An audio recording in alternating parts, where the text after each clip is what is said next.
जैसे ही धनुर्दास आकर के खड़ी हुए, कोई नियम नहीं था जीवन में, कोई व्रत नहीं था, कोई अनुष्ठान नहीं था, कोई पुण्य नहीं था उसका, लेकिन आचार्य की इच्छा हो गई कि ठाकुर जी का दर्शन होना चाहिए, तो हो गए। तुरंत जैसे ही धनुर्दास गया, आहा,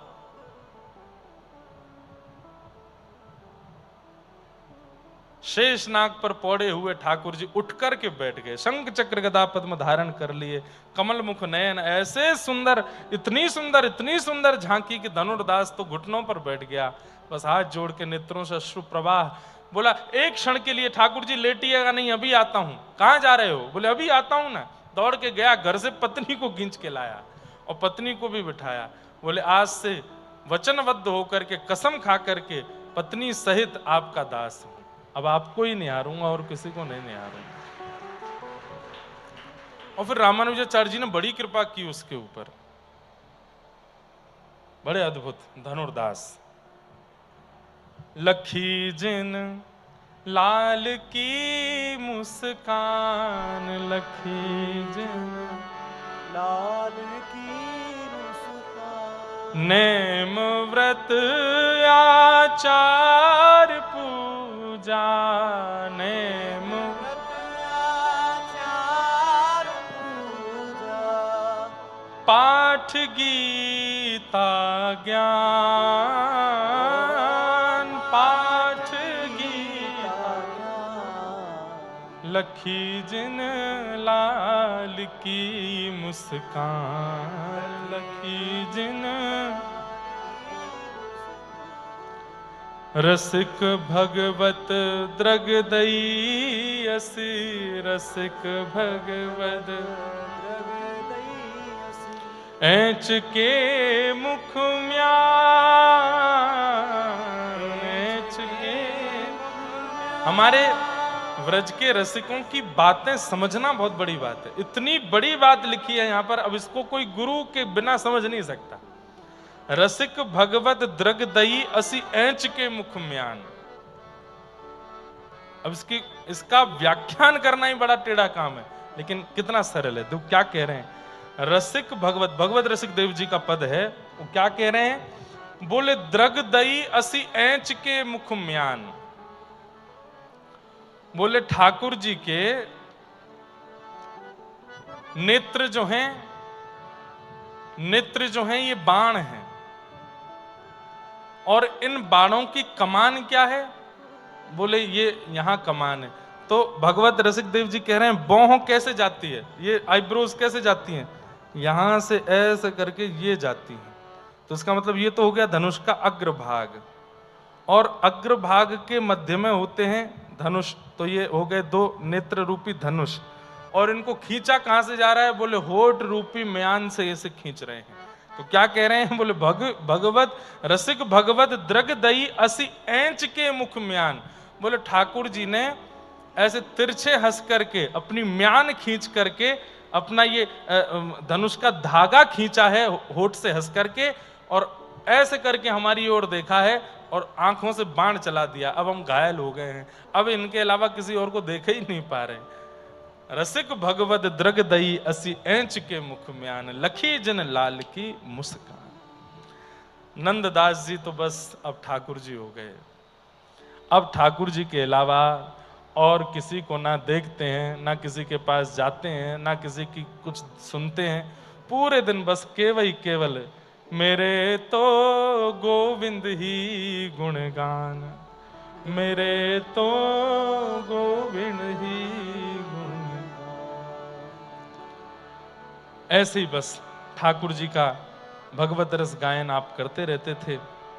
अनेक आपने सुंदर भावों की रचना कर करके ठाकुर जी को सुनाई।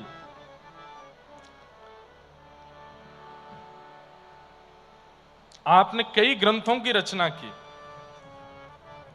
पदयुक्त ग्रंथ लिखे, रास का एक ग्रंथ लिखा, किशोरी जी की एक इनका ग्रंथ है, उसका नाम है श्याम सगाई। एक बार हम उस पर कथा करेंगे, केवल श्याम सगाई के ऊपर। नंददास जी का ग्रंथ है श्याम सगाई। किशोरी जी के संग कैसे सगाई ठाकुर जी की विविध रूप में हुई, वो कथा बिल्कुल अलौकिक है, अलग है, आज तक कहीं नहीं है। श्याम सगाई ग्रंथ है श्री नंददास जी का। उसमें किशोरी जी से सगाई की पूरी रचना बताई है, कैसे कैसे किशोरी जी के साथ आपकी सगाई हुई। फिर आपने रुक्मणी मंगल पर भी एक ग्रंथ लिखा है, रुक्मणी जी का ठाकुर जी के प्रति प्रेम भाव, गोपियों का ठाकुर जी के प्रति प्रेम भाव, रास बिहार का ठाकुर जी के प्रति कैसा भाव, अनेक अनेक ग्रंथों की रचना कवित्त करके की। फिर आपने संपूर्ण भागवत की रचना कर दी पद पदावलियों में। तब बड़े बड़े विद्वानों ने जाकर के इनको समझाया, बोले कि देखो श्रीमद् भागवत साक्षात कृष्ण है, इतनी सरल भाषा यदि कर दोगे तो लोग बाग गुरुजनों से अध्ययन नहीं करेंगे, इसलिए हमारी प्रार्थना है तुम इसको मत करो। तो उन्होंने संपूर्ण भागवत की जो हिंदी बद्ध पदबद्ध रचना की थी उसको यमुना जी में प्रवाहित कर दिया, केवल उसमें से ठाकुर जी के प्राकट्य की लीला को रखा, उस पर एक ग्रंथ लिखा, ठाकुर जी के प्राकट्य की कथा। आपका यश सब जगह होने लगा और सब लोग आकर के आपको खूब खूब भूरी भूरी सराहना करते थे। अब धीरे धीरे यश फैलते फैलते फैलते फैलते कहां पहुंचा? काशी में, आपके गुरुदेव के पास, और गुरुदेव के बाद श्री गोस्वामी तुलसीदास जी के पास। तुलसीदास जी के पास जैसे ही आपका यश पहुंचा तो गोस्वामी तुलसीदास जी ने आपसे निवेदन, लाला वो एक ग्रंथ दो, अष्ट सखा करके ग्रंथ जल्दी दो।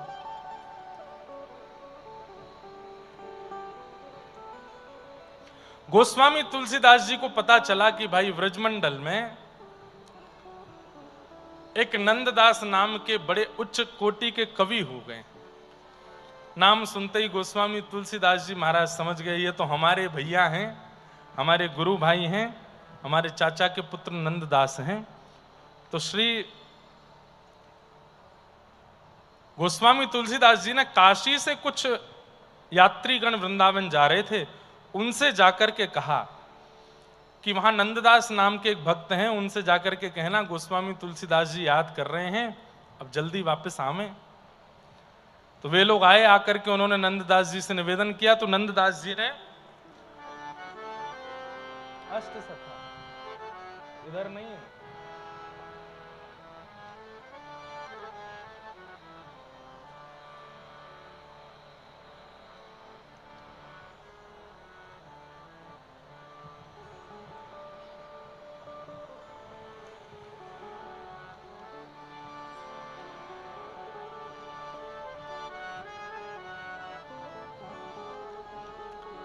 तो नंददास जी से निवेदन किया कि गोस्वामी तुलसीदास जी ने आपको आमंत्रित किया है कि आप काशी चलिए। तो आपने मना कर दिया, बोले उनसे कह दीजिए कि अब हम वापस नहीं जाएंगे। तब गोस्वामी तुलसीदास जी ने आपको पत्र लिख करके भेजा, और पत्र में लिख करके गोस्वामी तुलसीदास जी आपसे पूछ रहे हैं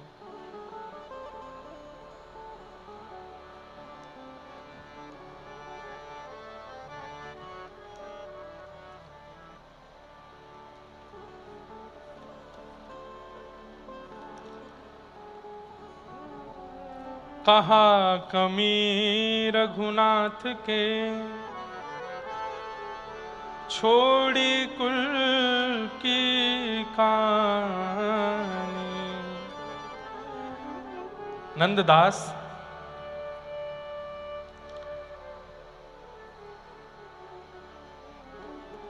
आप तो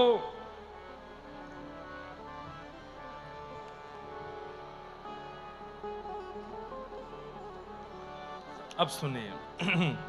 तो गोस्वामी तुलसीदास जी ने पत्र लिख करके भेजा। दोनों कवि हैं, गोस्वामी जी भी कवि हैं, नंददास भी कवि हैं। तो उन्होंने कहा कि भाई हम लोग जो हैं वो राम जी का भजन करने वाले हैं, राम के उपासक, और ये तुम कहां से कृष्ण कन्हैया के चक्कर में पड़ गए वृंदावन में। तो उन्होंने लिख के भेजा, घर को परनो परिहर्यो कहो कौन उपदेश, तुलसी आसो जानिए नहीं धर्म को लेश। घर को परनो परिहर्यो कहो कौन उपदेश, तुलसी आसो जानिए नहीं धर्म को लेश। हम लोग राम उपासक हैं, और तुमने राम जी की उपासना त्याग करके वैसा ही कार्य किया है नंददास, जैसे कोई पतिव्रता नारी पत्नी पति के होते हुए अन्य के प्रति प्रेम की भावना रखे। इससे तो तुमने बहुत बड़ा अपराध कर दिया है। और दूसरा पत्र लिखा, हम चाकर रघुनाथ के जन्म जन्म के दास, रूप माधुरी मन हर्यो डार प्रेम की फांस। हम लोग जन्म जन्म से रघुनाथ जी के चाकर हैं। राम जी की सेवा करना, राम जी की अर्चना करना, उनके गुण गाना, ये हमारी परंपराबद्ध अधिकार रहा है। और तुम उनको छोड़ करके मां वृंदावन चले गए। अच्छा, इसमें गोस्वामी तुलसीदास जी महाराज कोई क्रोधवश निंदावश ये पत्र नहीं लिख रहे हैं, विनोदवश लिख रहे हैं। विनोदवश मतलब हंसी में कह रहे हैं, अरे वाह भाई, तैने कहा क्यों है, छोड़ छाड़ करके यहां मां चलोगे। हमारा विवाह तो रघुनाथ जी से हुआ था, हमारी पूरी परंपरा का विवाह रघुनाथ जी से हुआ, पर भैया नंददास ये तैने कैसी रीति चलाई, सब छोड़ करके तू वृंदावन बस गया जाके। दो पत्रों के बाद भी जब नंददास जी का कोई उत्तर नहीं आया, तब गोस्वामी तुलसीदास जी ने तीसरा पत्र लिखा, धाम रुचो तो रहो अयोध्या, पुरी रुचे रहु काशी, बन रुचे रहे दंडक वन, गिरि कामद अविनाशी।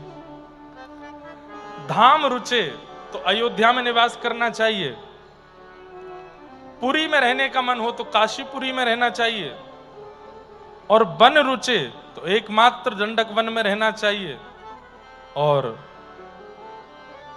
गिरि रुचे पर्वत रुचे तो कामतानाथ यानी चित्रकूट में रहना चाहिए। संभवतः दंडकारण्य वन यही है, नासिक दंडक वन यही है। गोस्वामी तुलसीदास जी महाराज ने लिख दिया, धाम रुचे तो अयोध्या में जाओ, पुरी रुचे तो काशी में जाओ, वन रुचे तो दंडक वन यानी नासिक में जाओ, और पर्वत रुचे तो चित्रकूट में रहो। इनके अलावा और कहीं रहना ही नहीं चाहिए। जब ये बात लिख करके भेजी, तब नंददास जी ने पहला पद भेजा, पहला पत्र भेजा, जो गिरि रुचे तो रहो गोवर्धन, गाम रुचे तो बसो नंद गाम, नगर रुचे तो बसो मधुपुरी, शोभा सागर अति अभिराम, सरिता रुचे तो बसो श्री यमुना, तट सकल मनोरथ पूर्ण काम, नंददास कानन रुचे तो बसो भूमि, श्री वृंदावन धाम। आपने और 4 बात एक्स्ट्रा लिख करके भेज दी गोस्वामी। तो क्या लिख रहे हैं, जो गिरि रुचे तो रहो गोवर्धन, पर्वत के समीप रहने का मन हो तो गिरिराज जी की तलहटी में रहना चाहिए। गाम रुचे तो बसो नंद गाम, और नगर रुचे तो बसो मधुपुरी, मधुपुरी यानी मथुरा, और शोभा सागर अति अभिराम, सरिता रुचे तो बसो श्री यमुना तट, सरिता यानी नदी का तट पर रहने का मन हो तो यमुना तट पर रहो, सकल मनोरथ पूर्ण काम, जहां पर सारे मनोरथ पूर्ण होते हैं। नंददास कानन रुचो, तो कानन मतलब जंगल, नंददास कानन यानी वन में रहने की इच्छा हो तो बसो भूमि वृंदावन धाम। आपने लिख करके भेज दिया। आहा, गोस्वामी तुलसीदास जी महाराज ने जब रिटर्न में पत्र देखा तो आपको लिख करके भेजा, कहा कमी रघुनाथ के छोड़ी कुल की कानी। हमारे राम जी में क्या कमी थी नंददास, जो तेने कुल परंपरा छोड़ करके राम ना भज के कृष्ण भजने लगे। तो नंददास जी क्या कह रहे हैं, अनुरागी मन है गयो सुन मुरली की तान। मेरा मन अनुरागी हो गया। और नीचे फिर आपने लिख करके भेजा, बोले भैया मेरा दोष नहीं है कि मैं कृष्ण का भक्त हूं। क्यों? बोले आपने नाम रखा होता राघव दास, आपने नाम रखा होता रामदास, आपने नाम मेरा रखा होता बचपन में माता पिता ने, कौशल्यानंदन दास आदि आदि जो भी दास, तो बात समझ आती। मेरा जन्म से ही नाम रखा है नंद दास, मुझे तो जन्म से ही आप लोगों ने कृष्ण का बना दिया, तो फिर मुझसे क्यों कह रहे हो कि मैंने कुल मर्यादा तोड़ी? मैं तो नंद दास हूं ना जन्म से। और फिर उसके बाद एक बहुत सुंदर बात लिखते हैं, बोले क्या? बोले भैया एक बात और कह दूं? बोले क्या? राम जी बहुत प्यारे हैं, परंतु मेरी बात सुन के आप घबरा मत जाइएगा। क्या? वो एक पत्नी व्रती हैं, वो सीता जी के अलावा किसी को हृदय में नहीं बैठा सकते हैं। हमारो लाला ये तो बहुपत्नी धारी है, ये तो किशोरी जी को भी बसावेगो, ये तो गोपीन को भी बसावेगो, रुक्मणी जी को भी बसावेगो, और इन्हीं बीच में छोटी सी गोपी नंददास आ गए हो तो वाकू भी बसावेगो, क्योंकि ये लीला पुरुषोत्तम है, ये तो सबको आश्रय अपने हृदय में देगो। आपके राघव जी तो एक पत्नी व्रती हैं, वो हृदय में नहीं बैठाएंगे आपको। गोस्वामी तुलसीदास जी इतने चिढ़ गए इस बात से कि सीधे वृंदावन ही पहुंचे। कहां है नंददास? और नंददास जी से जाकर के मिले, फिर आपस में दोनों का आलिंगन हुआ, परस्पर प्रेम हुआ। तब नंददास जी से गोस्वामी तुलसीदास जी बोले कुछ सुनाओ, और आसावरी राग में श्री नंददास जी एक बहुत सुंदर पद गाते, कथा सुनाते हैं। एक बार एक गोपी है व्रज की, बोले भैया कृष्ण के रूप की बात तो बहुत दूर की है, उनकी प्रत्येक स्थिति अपनी ओर खींच लेती है। कोई कहे कि मैं नेत्र बंद करके वृंदावन जाऊंगा, देखूंगा ही नहीं, तो कृष्ण मुझे कैसे अपनाएंगे?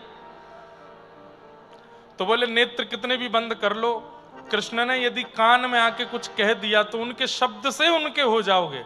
आपने कहा मैं नेत्र भी बंद कर लूंगा, कान भी बंद कर लूंगा, सुनूंगा भी नहीं, देखूंगा भी नहीं, तो कृष्ण मुझे कैसे प्राप्त होंगे? वो मुझे अपना कैसे बनाएंगे?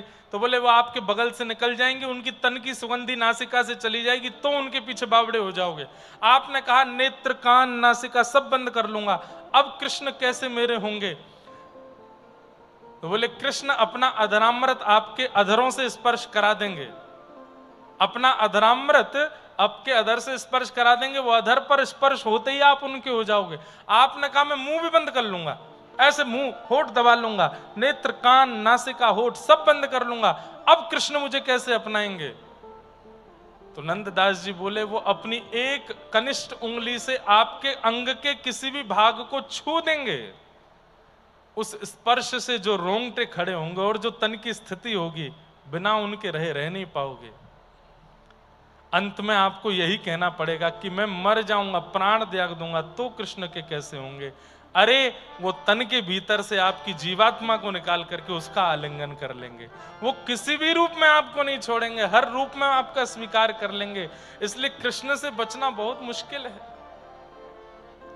एक गोपी है, किसी को तो देख करके स्थिति खराब होती है, किसी को मिलकर के स्थिति खराब होती है, किसी को स्पर्श करके स्थिति खराब होती है, लेकिन एक गोपी है, उसके पास अगर कोई गलती से भूल से भी बोल दे कृष्ण, तुरंत उसके नेत्र बंद हो जाते हैं, प्रेमाश्रु छलक पड़ते हैं, प्रेम की 10 अवस्थाएं एक साथ, प्रेम पुलकित उसका तन होने लग जाता है, मुख से कुछ बोल नहीं पाती, हाथ पैर कांपने लग जाते हैं, पसीना पसीना पूरा शरीर हो जाता है। एक ऐसी भी गोपी व्रजमंडल में है भैया, नंददास जी तुलसीदास जी को सुना रहे हैं।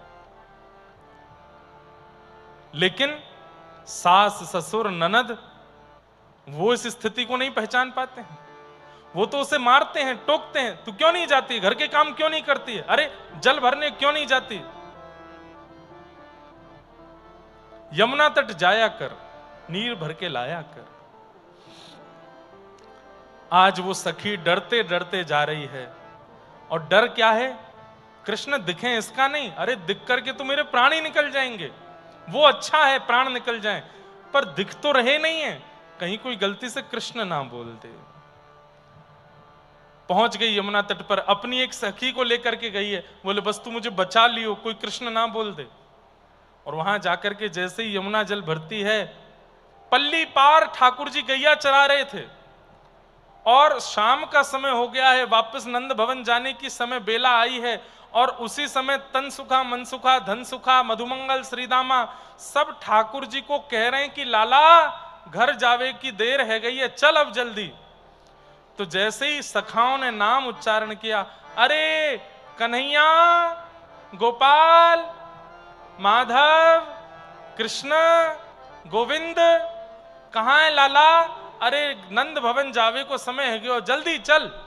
और ये स्वर पल्ली पार से जैसे ही उस सखी के कान में पड़ा है, वहीं बेहोश होकर के गिर पड़ी। प्रेम पुलकित शरीर हो गया, रोम रोम बस। अब वो दूसरी सखी उसके चरण सहला रही है, हाथ सहला रही, क्या हुआ क्या हुआ, जल के छिड़के मार रही है, जैसे तैसे होश में आती है। और तब उस गोपी की स्थिति नंददास जी गा रहे हैं। कृष्ण नाम जब ते सुनुरी आली, कृष्ण नाम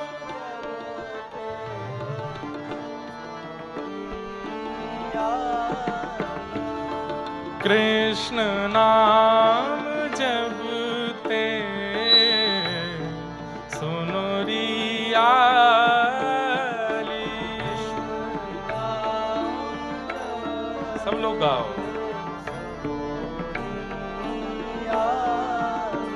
हे कृष्ण नाम जब ते सुनुरी आली। आली मतलब सखी।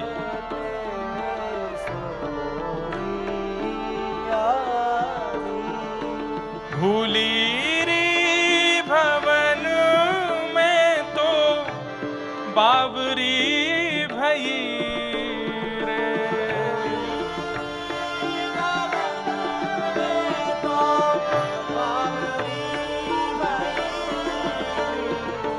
भूली री भवन में तो बाबरी भई।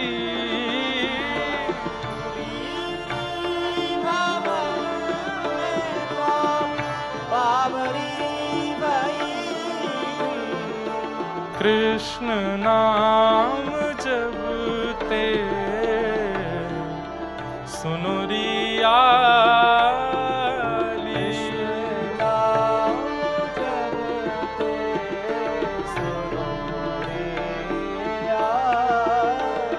क्या होता है कृष्ण नाम सुन करके? आप सुन ही लीजिए, क्योंकि ये हमारे साथ हो ऐसा होगा नहीं। इस अवस्था में आने के लिए बहुत प्रेम की आवश्यकता है, जो हमारे अंदर नहीं है। भर भर आवे नैन चित ना परत चैन। भर आवे नैन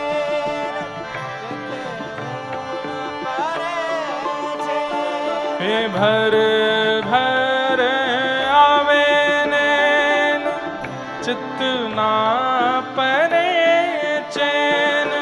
भर भर आवे नैन चित न परे चैन। हे मुख हूँ ना आवे बैन दशा और भई रे।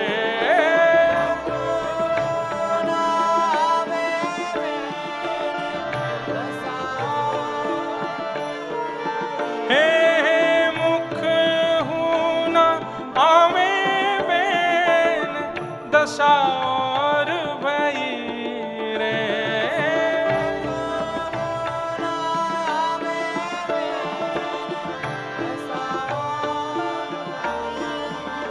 हे कृष्ण नाम जब ते सुनुरी आली।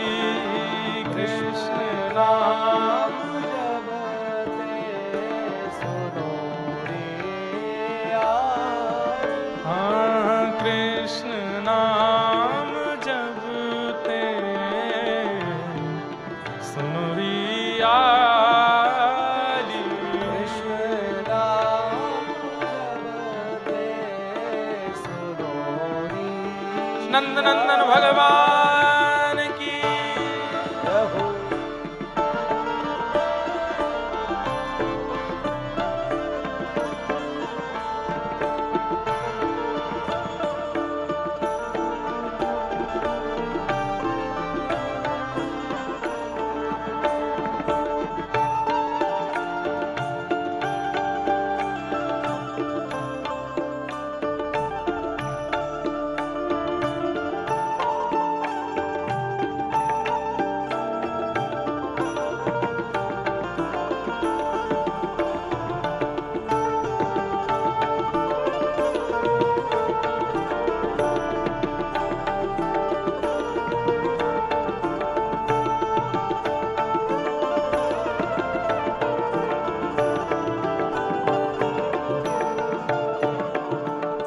जेतेक नेम व्रत किरेरी बहु विधि, जेतेक नेम व्रत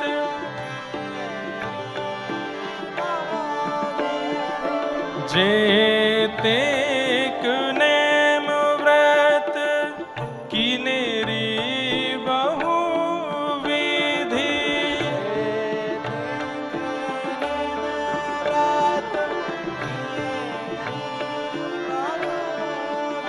हे रोम रोम हूँ मैं तो श्रवण मयी रे,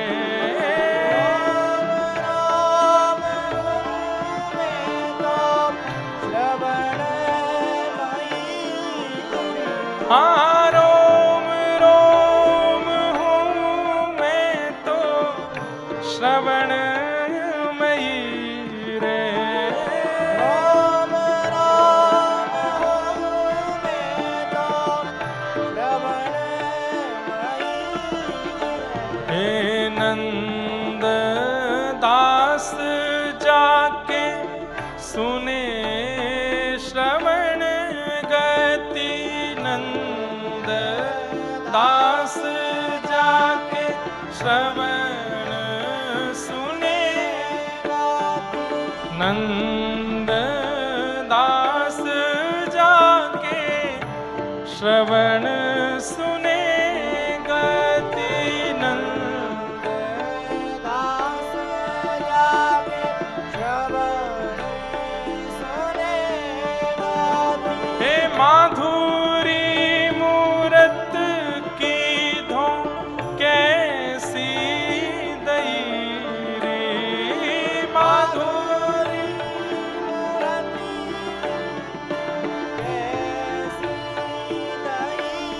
हे माधुरी मूरत की धो कैसी दई रे,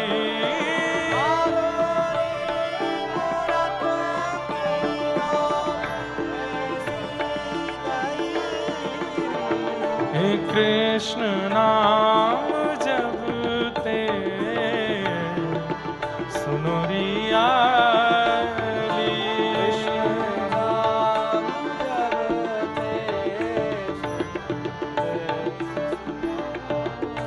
हे कृष्ण नाम जपते सुनो रिया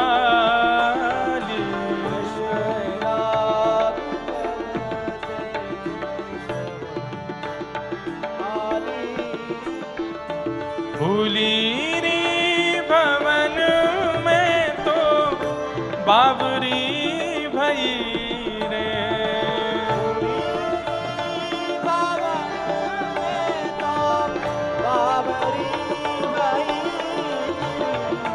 कृष्ण नाम जपते सुनो रियाली,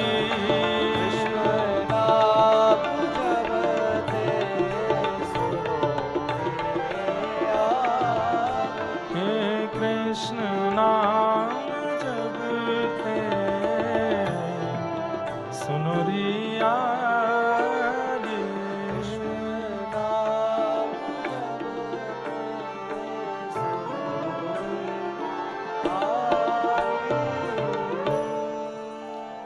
नंद दास जाके श्रवण सुनह यह गति, माधुरी मूरत की धों कैसी दई रे।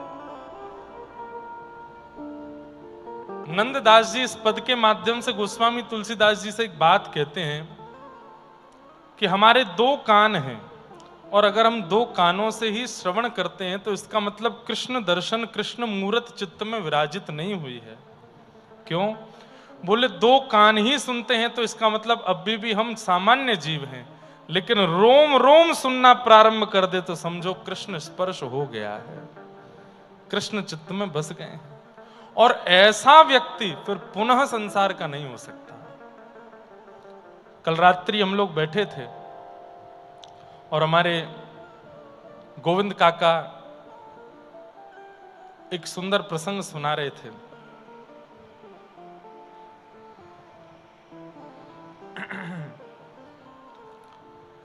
जहां पर चोखा मेला, उनका भगवत मिलन अंत में कैसे हुआ उसके विषय में चर्चा हो रही थी।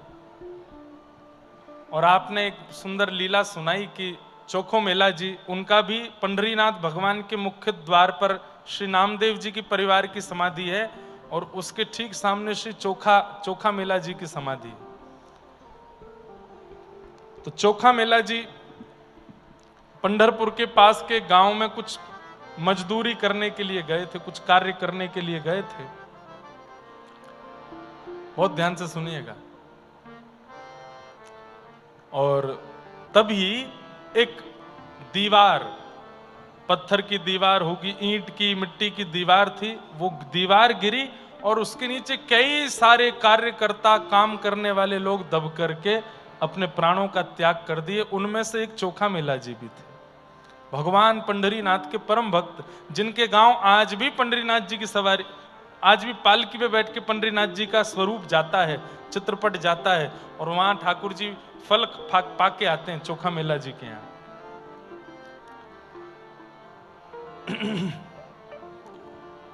एक दीवार गिरने से उनकी मृत्यु हो गई। श्री नामदेव जी महाराज पंढरीनाथ भगवान के सामने खड़े थे, उसी समय यह घटना हुई और यहां पंढरीनाथ भगवान के नेत्र सजल हो गए। तो श्री नामदेव जी बोले, सरकार जय जय विठोबा, आप क्यों इतने भावुक हो रहे हैं, क्या बात है? तब आपने नामदेव जी से कहा, मेरा चोखा चला गया, मेरा चोखा मेला चला गया, उसके अभी अभी प्राण निकल गए हैं। नामदेव जी बड़े संकुचित हो गए, ठाकुर जी के चरण दबाने लगे, सरकार आप ऐसे रोइए नहीं। बोले, मैं, मेरा बहुत प्रिय है चोखा, वो चला गया, आप क्या इच्छा है आप बताइए ना, कोई इच्छा आपकी हो तो मैं करूं। तो बोले कि उसका संस्कार मुझे करना है, तुम जाकर के उसकी अस्थियां लेकर के, हड्डियां लेकर के आओ, वहां जाओ जहां पर यह घटना हुई है और वहां से चोखा मेला की हड्डियां लेकर के आओ। नामदेव जी तैयार तो हो गए निकलने के लिए, लेकिन जाते जाते विठोबा से कहते हैं, वहां तो बहुत लोग मरे हैं, मुझे कैसे पता चलेगा कि चोखा कौन है? तब ठाकुर जी बोले, वहां जितने लोगों की हड्डियां हैं सबसे कान लगा करके देखना, जिसकी हड्डियों से विठोबा विठोबा विठोबा स्वर निकले, वो मेरे चोखा की है, वो लेकर के आना। यहां तो मैं रोम रोम हूं, मैं तो श्रवणमयी रे कह रहा हूं, यहां तो अस्थि मांस रुधिर सबसे नाम प्रकट होने लगता है जब ठाकुर जी स्वीकार करते हैं। वृंदावन के अभी की 10-15 वर्ष पुरानी घटना है, एक बहुत बड़े साधक, उनको हृदय का कोई रोग हो गया था, उनका जब ऑपरेशन किया गया तो एनेस्थीसिया का इंजेक्शन लगाया गया। एनेस्थीसिया के बाद किसी को होश आवाज नहीं रहता। डॉक्टर बोले कि हम चकित हैं, आश्चर्यचकित हैं, इस पर खोज की जा रही है कि ये कैसे हो सकता है। एनेस्थीसिया के भयंकर डोज दिए, यहां से हृदय चीर करके उनके हृदय के सारी नसें, हम जो भी था वो ऑपरेशन कर रहे थे। जिस स्थिति में बड़े से बड़ा पराक्रमी बलवान व्यक्ति भी होश गवा बैठता है, इनके मुख से श्री वृंदावन श्री वृंदावन श्री वृंदावन श्री वृंदावन श्री वृंदावन।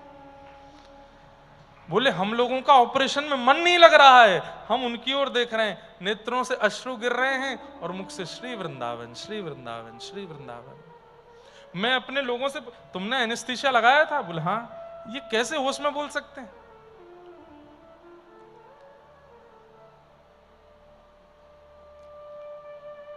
हम लोग तो बंधुओं होश हवास में, होशो हवास में ठाकुर जी का नाम भूल जाते हैं। यहां बेहोशी की हालत में वृंदावन को याद किया जा रहा है। नामदेव जी गए और वहां मृतक जितने भी लोग थे सबकी अस्थियों से कान लगा करके सुनते हैं। और तभी एक अस्थि पर जब कान लगाया तो विठोबा विठल विठल विठल विठल विठल नाम ध्वनि। नामदेव जी खुद रोने लगे। कैसा प्रेम है कि प्राण चले गए हैं पर भक्तों के प्राण उनके तन में या आत्मा में या उनके चित्त में नहीं होते हैं। भक्तों के प्राण तो अस्थियों तक पहुंच जाते हैं। और उन हड्डियों को लेकर के श्री नामदेव जी गए और ठाकुर जी अपनी पीतांबरी खोल करके खड़े हैं, विठोबा लाओ इधर दो। और जैसे ही वो दी हैं, ठाकुर जी उन अस्थियों को हृदय से लगाते हैं और श्री चोखा मेला जी को फिर अपने धाम में निवास दिया, उनका अंतिम क्रिया की। अपने सामने ही बिल्कुल पंढरीनाथ मंदिर के मुख्य द्वार पर चोखा मेला जी की समाधि है। मानो ठाकुर जी कह रहे हो कि मैं चोखा को देखते देखते सबको दर्शन करूंगा। ये सब प्रसंग सुनकर के कभी कभी अपने ऊपर धिक्कार की इच्छा होती है। हम कहां भक्त हैं, हम कहां प्रेमी हैं। केवल आडंबर कर रहे हैं, मंच पे बैठ के नाच के गा के उत्सव मना के ठाकुर जी की सेवा करे, केवल कोरा नाटक कर रहे हैं हम लोग। कहां है ऐसा प्रेम हमारे चित्त में, कहां है ऐसी भक्ति, कहां है ऐसा भाव। एक स्थिति विपरीत आती है, हम तुरंत भूल जाते हैं ठाकुर जी को। भोग वस्तु अनेक मात्रा में यदि सामने प्रस्तुत हो जाए, हम ठाकुर जी को भूलने में एक क्षण नहीं लगाएंगे। लेकिन यहां गोपी रोम रोम होऊं मैं तो श्रवण मयी रे।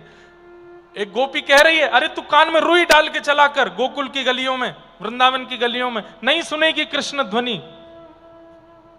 तब वो गोपी हंस के कहती है, कानों से सुनती हूं तो कानों में रुई लगाऊं ना, मेरा तो रोम रोम सुनता है। इनको कैसे ढकूं, इनको कैसे शांत करूं, इनको कैसे बंद करूं। कृष्ण नाम जब ते सुनुरियाली, कृष्ण नाम जब ते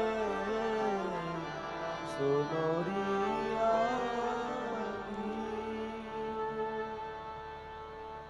नंददास जाके श्रवण सुने यह गति, माधुरी मूरत की धो कैसी दई है।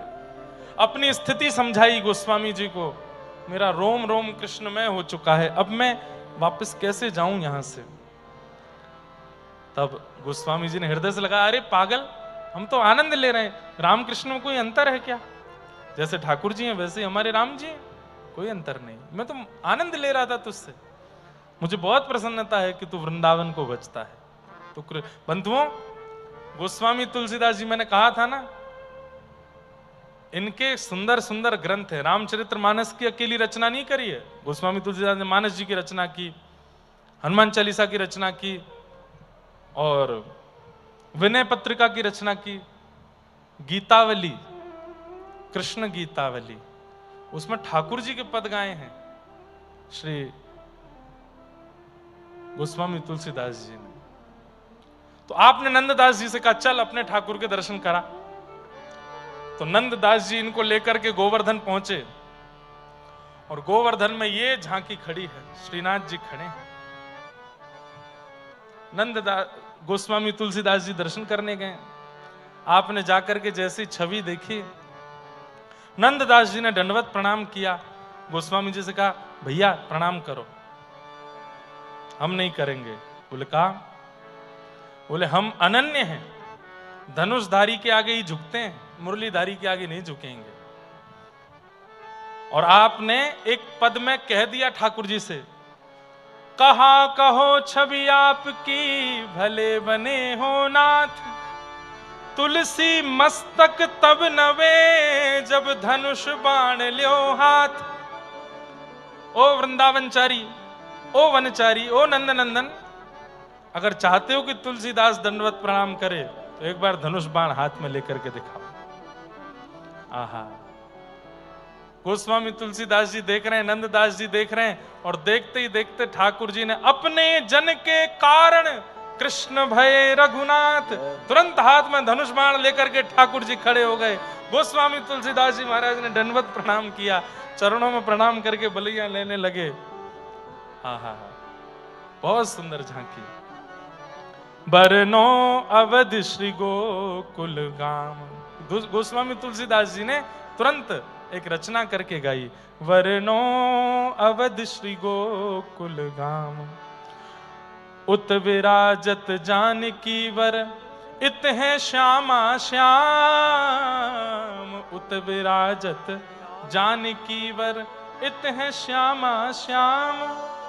वरनो अवध श्री गोकुल गाम, वरनो श्री गोकुल गाम। वहां सरजू को तट अद्भुत, इह श्री यमुना नीर।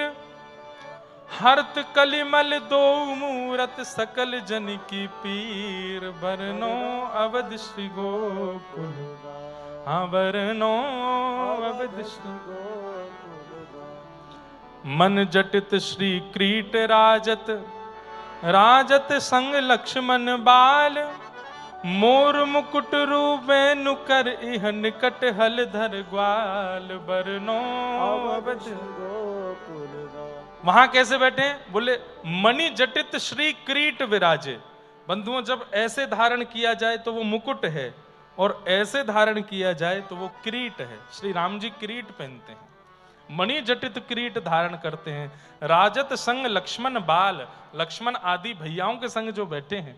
और यहां मोर मुकुट रू वेणु कर, इह निकट हलधर बाल। हलधर यानी कि श्री बलराम जी के संग खड़े हैं। वहां केवट सखा तारे, बहसी के रघुनाथ। बहस करके, केवट ने बहस करी है ठाकुर जी से, तब जाकर के अपने सखा केवट को तारा है। और यहाँ नृप जदुनाथ तारो, कूप गहिन जहात। वरनो अवध श्री गोकुल धाम। नृण राजा को नीचे कुएं से गिरगिट बन गया था, उसको वहां से निकाला। उस कथा का स्मरण कर रहे हैं। वहां सबरी स्वर्ग दीनी, शील सागर राम। वहां सबरी को स्वर्ग प्रदान किया, शील सागर, शील के गुण निधान राम जी ने। और यहां कुब्जा लाए चंदन, यहां कुब्जा लगाए चंदन, किए पूर्ण काम। वरनो अवध श्री गोकुल, हे वरनो अवध श्री गोकुल। भक्त हित श्री राम कृष्ण सु, धर्यो नव अवतार। भक्त हित श्री राम कृष्ण सु, धर्यो नर अवतार। हम भक्तों के लिए राम और कृष्ण, नारायण ही राम कृष्ण बन के आए हैं। दास तुलसी दो आसा, दास तुलसी दो आसा, कौन उबारे पार। मुझे तो दोनों से आशा है, मेरी हाथ पकड़ के मुझे पार कौन लगाएगा। मेरी दोनों से प्रार्थना है, आप में से कौन बेगी करके मुझे, मेरा हाथ पकड़ के जल्दी पार लगावे। वरनो अवध श्री गोकुल गाम, वरनो। इस प्रकार श्री नंददास जी का व्रजवास हुआ। अब वृंदावन में क्या क्या लीला ठाकुर जी नंददास जी के साथ कर रहे हैं, इनको कैसे, इनको अधिकतर निकुंज का दर्शन हुआ। बहुत सुंदर हैं अब पद और भाव नंददास जी के, सब लोग हम सुनेंगे। एक बहुत सुंदर पद मुझे याद आ रहा है।